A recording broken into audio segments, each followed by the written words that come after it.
Hallelujah, siêu xóa, bây giờ thì khi cùng chỉ số rồi cũng chỉ mong bà đấy, tại à đom này khen lên này đủ, tìm này mà nó có bắt đầu áp chi, anh ấy nghe tại tung qua bị lừa áp chi bà đấy, sau đó nó có bắt đầu u xóa phát trả lừa bà đấy, tại à không nhau đó xa lắm, anh ấy tiêu cho nó phát toa mà áp chi bà đấy. Thảo ra phía thì cao miết đồ mù duyệt cái yếu nào rồi sẽ em nhé thì tôi chọn cùng chi sư rồi cũng chỉ muốn trả lo phát đoá đến cái bài đồ bộ mà cha là tụi giáo sĩ đánh bộ phía xin cao chi bị bà gì sau đó thì cái này mà cho nó rồi anh nghe khoa dù đó mẹ con gì anh ấy cả phía thì khi cao miết chính của sinh vận khám ba số bị rõ cho nó con gì anh nghe để bị thả ra phía bà đấy sau đó Salan te ya khun ha general ကြည့်တဲ့ခါမှာအဓိကအကြောင်းရင်းကတော့ဘုရားသခင်ရဲ့ကောင်းမြတ်ခြင်းကိုချီးမွမ်းဖို့ဘုရားသခင်ရဲ့ကောင်းမြတ်ခြင်းကိုဝန်ခံဖို့အဓိကဖြစ်ပါတယ်ဆိုတော့စာလံစရာလည်းသူရဲ့ဘဝမှာကြုံတွေ့တဲ့အရာတွေပြီးရင်ဒီနေ့လောကကြီးမှာခက်ခဲပြဿနာတွေရင်ဆိုင်နေရတဲ့အခြေအနေတွေအားလုံးထဲမှာဘုရားသခင်ရဲ့ကောင်းမြတ်ခြင်းကိုဘုရားသခင်ရဲ့ဂရုဏာတော်ကိုအစဉ်အမြဲချီးမွမ်းကြွေးကြော်တတ်တဲ့အတ္တရှိဖို့ရန်အတွက်ဖော်ပြထားတာဖြစ်တယ်ဆိုတော့ဘုရားသခင်ရဲ့ကောင်းမြတ်ခြင်းအကြောင်းကိုဝန်ခံဖို့ပြောတဲ့အခါမှာတခါတလေကျွန်တော်တို့ဘဝမှာဘုရားသခင်ရဲ့ကောင်းမြတ်ခြင်းအကြောင်းကိုဝန်ခံဖို့ရန်အတွက်ခက်ခဲတဲ့အခြေအနေအခိုက်အတန့်လေးတွေရှိလာတတ်ပါတယ်ဆိုတော့တခါတလေကျွန်တော်ကျမတို့ရဲ့စူးစမ်းအားထုတ်မှုတွေအစင်မပြေတဲ့အချိန်တို့ကျွန်တော်တို့ရဲ့စူးစမ်းအားထုတ်မှုတွေအ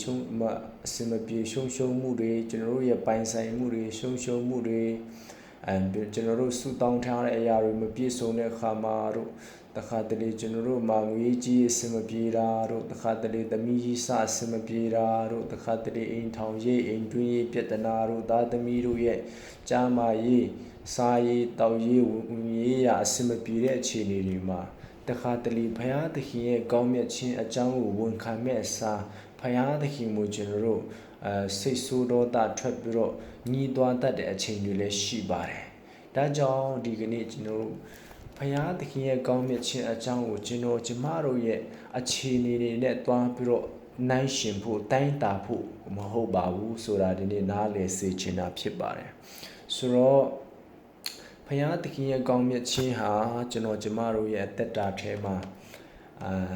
အခြေအနေအပေါ်မှာတည်ရှိတာမျိုးမဟုတ်ပဲနဲ့ကျွန်တော်တို့ဒီလောကအသက်ရှင်နေတဲ့အခိုက်အတန့်မှာကျွန်တော်တို့ကအခြေအနေဆိုတဲ့လွမ်းမိုးခြင်းထဲမှာကျွန်တော်တို့ရှိနေတော့ညာလဲဒီကနေ့တင်ဟာလောကကြီးထဲမှာအခြေအနေရဲ့လွမ်းမိုးခြင်းထဲမှာတင်ရှိနေတော့မှဒီကနေ့တင်ကိုးကွယ်နေတဲ့ဘုရားသခင်တင်ယုံကြည်ကိုးကွယ်နေတဲ့ဘုရားသခင်တင်ကိုချစ်နေတဲ့ဘုရားသခင်တင်ကိုကောင်းချီးပေးနေတဲ့ဘုရားသခင်တင်အပေါ်မှာဂရုဏာအစဉ်မြဲရှိတဲ့ဘုရားသခင်ဟာအခြေအနေတွေတင်းရဲ့အခြေအနေတွေကျမတို့ရဲ့အခြေအနေတွေအားလုံးရဲ့အထက်မှာရှိနေတဲ့ဘုရားသခင်ဖြစ်ကြောင်းကိုဒီနေ့ဝန်ခံစေချင်တာဖြစ်ပါတယ်ဆိုတော့ဒီကနေ့မှာခေခဲတော်ညာလဲကျမတို့ဒီအခြေအနေတွေထဲကနေဘုရားသခင်ရဲ့ကောင်းမြတ်ခြင်းအကြောင်းကိုကောင်းစားတဲ့အချိန်မှမျိုးမဟုတ်ဘဲနဲ့ခေခဲတဲ့အချိန်မှလည်းပဲကျွန်တော်တို့ဝန်ခံတတ်တဲ့နှလုံးသားရှိဖို့ဒီနေ့ခွန်အားပေးချင်တာဖြစ်ပါတယ်ဆိုတော့ဒီနေရာမှာကျွန်တော်တို့တစ်ချက်ပြန်ကြည့်မယ်ဆိုရင်ကျွန်တော်တို့ရဲ့ဖခင်ကြီးယောမရဲ့အသက်တာကိုကျွန်တော်တို့ကြည့်မယ်ဆိုရင်တရက်ထဲမှာပင်သူ့ရဲ့ဆုံးရှုံးမှုကအင်မတန်မှကြီးမားလာတာဖြစ်ပါတယ်ဆိုတော့သူ့မှာပိုင်ဆိုင်တဲ့စိတ်နွားတွေသိုးတွေမီးတွေလားတွေအကုန်လုံးတည်ကြည်ပျက်စီးတည်တာမကပဲနဲ့သူ့မှာပိုင်ဆိုင်တဲ့သူ့ရဲ့ဂျွန်းတွေ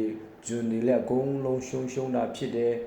ဒီထက်မကသေးပါဘူးသူ့မှာအင်မတန်မှချစ်လာတဲ့သားသမီးရှိသမျှလည်းအကုန်လုံးတ တေသွားတာဖြစ်တယ်ဒီထက်မကပါဘူးသူ့ရဲ့အိမ်ကြီးအစားလည်းပြိုလဲပျက်စီးသွားတာဖြစ်တယ်ဆိုတော့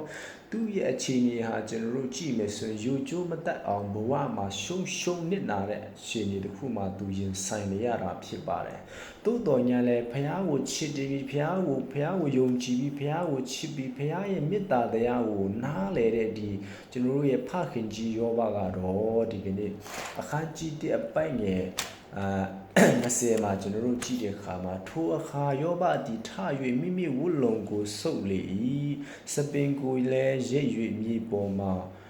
ပြက်လ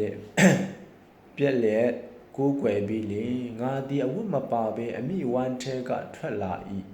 အဝတ်မပါဘဲအမိဝမ်းထဲသို့ပြန်သွားတော့မည်ထာဝရဘုရားသည်ပေးတော်မူ၏ထာဝရဘုရားလည်းရုပ်သိမ်းတော်မူ၏ထာဝရဘုရား၏နာမတော်သည်မင်္ဂလာရှိပါစေတည်းဟုဆိုလေအာမင်ဒီကနေ့သူ့ရဲ့အသက်တာထဲမှာတလောက်ထိခါသိမှုတွေရှုံမှုနေတဲ့သူရင်ဆိုင်ရတော်လဲပဲဖယားသခင်ကိုသူတခုမှသူဖယားသခင်ဘာလို့ဒီလိုမျိုးကြုံတွေ့စေတာလဲဆိုပြီးတော့ဖယားသခင်ကိုမိခွန်းထုတ်တဲ့စကားလုံးတစ်ခုမှလည်းမရှိခဲ့ပါဘူးဆိုတော့ဒီအခြေအနေတွေထင်းကနေဖယားသခင်ကိုချီးမွမ်းတာဖြစ်တယ်ဖယားသခင်ရဲ့ကောင်းမြတ်ခြင်းကိုဝန်ခံသွားတာဖြစ်တယ်ဖယားသခင်ရဲ့ကောင်းမြတ်ခြင်းကိုသူကြွေးကြော်နေတာဖြစ်တယ်ဆိုတဲ့အရာကိုလည်းကျွန်တော်တွေ့ရတာဖြစ်တယ်ဆိုတော့ဒီနေ့မှလည်းပဲကျမတို့ရဲ့အသက်တာထဲမှာယောဘကဲ့သို့အခြေအနေတွေရဲ့ထဲမှာတော့မှကျွန်တော်တို့ဖယားသခင်ရဲ့မေတ္တာဂရုဏာတရားကိုနားလည်တဲ့သူဖြစ်ပြီးတော့ဝန်ခံတတ်တဲ့နှလုံးသား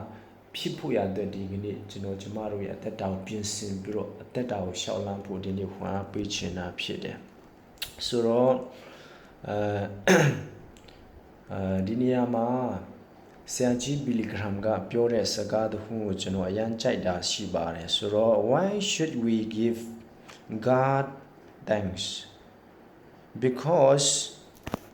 everything we have comes from God ဆိုလိုချင်တာကဘာကြောင့်ဘုရားသခင်ကိုကျေးဇူးတင်ရမလဲဆိုရင်ကျွန်တော်တို့ရှိသမျှအရာအလုံးဒီဘုရားသခင်စီကနေလာတာဖြစ်တယ်တဲ့အာမင်ဒီကနေ့ဒီဟာဘုရားသခင်ရဲ့သားသမီးဘုရားသခင်ရဲ့သားသမီးဖြစ်တဲ့အတွက်တင်းရဲ့အသက်ရှင်ခြင်းတင်းမှာရှိသမျှအားလုံးဒီဘုရားရဲ့လက်တော်ထဲမှာရှိတာဖြစ်တယ်တင်းဟာယေရှုခရစ်တော်ကိုယုံကြည်ပြီးတော့ယေရှုခရစ်တော်ထဲမှာတင်းရှိလာပြီဆိုရင်ယေရှုခရစ်တော်ထဲမှာကျွန်တော်ရှိပြီဆိုရင်ကျွန်တော်တို့တွေကဘုရားသခင်ရဲ့လက်တော်ထဲမှာကျွန်တော်တို့ရှိတာဖြစ်တယ်ဒါကြောင့်လုံခြုံတယ်ဘုရားသခင်ရဲ့ကွယ်ကာခြင်းထဲမှာကျွန်တော်တို့ရှိနေတာဖြစ်တယ်။ဒါကြောင့်ကျွန်တော်တို့ဘဝမှာကြုံတွေ့နေတဲ့အရာတွေဒီတစ်ခါတလေဟာသီးတယ်လို့ခဲတယ်လို့ရှိနေတော့ညာလေအဲ့ဒီအရာတွေဒီကျမတို့ရဲ့အတ္တတာကိုဖြူဖြက်ဖို့ကျမတို့ဘဝကိုဝမ်းနည်းစေဖို့ကျမတို့ရဲ့ဘဝကိုဖျက်ဆီးဖို့မကောင်းသောနေရာကိုတွေးဆောင်ဖို့မဟုတ်ဘဲနဲ့အဲ့ဒီအရာတွေဒီဘုရားသခင်ရဲ့ဘုန်းတော်ကိုထင်ရှားစေဖို့ဘုရားသခင်ကိုကျေးဇူးတင်တတ်ဖို့ဘုရားသခင်ရဲ့ကောင်းမြတ်ခြင်းကိုပို့ပြီးတော့မြင်လာဖို့ဘုရားသခင်ရဲ့ကောင်းမြတ်ခြင်းကိုပို့ပြီးတော့ဝန်ခံတတ်ဖို့ရန်အတွက်ဘုရားသခင်ကကျွန်တော်တို့စီကိုခွင့်ပြုပေးတဲ့အရာတွေဖြစ်တယ်ဆိုတာဒီနေ့နားလည်ဖို့ရန်အတွက်ဖြစ်ပါတယ်ဆိုတော့အဲ့လိုအခြေအနေတွေကနေကျွန်တော်တို့ဘုရားကကျွန်တော်ကျမတို့ရဲ့အသက်တာထဲမှာတစ်ခါတလေထဲမှာစုံစမ်းမှုတွေကျွန်တော်တို့ကိုပေးတွေ့တာဖြစ်တယ်ခဲမှုတွေပေးတွေ့လာတဲ့အခါမှာချီးမွမ်းပါဝန်ခံပါဘုရားသခင်ရဲ့ကောင်းမြတ်ခြင်းကိုဝန်ခံမယ်ဆိုရင်ဘုရားရဲ့လက်တော်တွေကနေပြီးတော့ကျွန်တော်တို့ကောင်းကြီးလက်ခံစားရမှာဖြစ်တယ်ဆိုတော့ကျွန်တော်ရဲ့ဖခင်ကြီးယောဘဟာလည်းပဲဒီနေ့အဆုံးတိုင်အောင်တည်ကြည်တဲ့အခါမှာနောက်ဆုံးမှာသူကနဆသောကောင်းကြီးကိုတော့မှသူပြန်ရတာဖြစ်တယ်ယခင်ကထက်တော်မှတာတဲ့ကောင်းကြီးမင်္ဂလာကိုသူဘုရားသခင်စီကနေပြီးတော့အပြည့်အဝစုံလင်းပြန်လည်ရရှိတာကိုကျွန်တော်တို့တွေ့ရတာဖြစ်တယ်ဒီကနေ့မှာကျွန်တော်တို့ရင်ဆိုင်နေရတဲ့အခြေအနေတွေထဲကနေကျွန်တော်တို့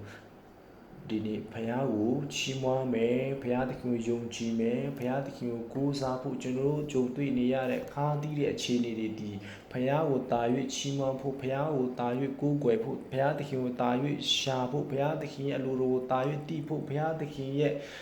မေတ္တာတရားကိုပို့ပြီးတော့နားလည်ဖို့ဖြစ်ကြောင်းကိုနားလည်ပြီးတော့နေ့ရက်တိုင်းအစဉ်ဘုရားသခင်ရဲ့ကောင်းမြတ်ခြင်းကိုဝန်ခံတတ်တဲ့နှလုံးသားထဲမှာရှိဖို့ရည်ကြီးပါတယ်ကျွန်တော်တို့ရဲ့ဘုရားသခင်ရဲ့ကောင်းမြတ်ခြင်းကိုကျွန်တော်တို့ရဲ့အခြေအနေတွေနဲ့တိုင်းတာတဲ့အရာမျိုးမဟုတ်ဘဲနဲ့အခြေအနေတွေရဲ့အထက်မှာရှိနေတဲ့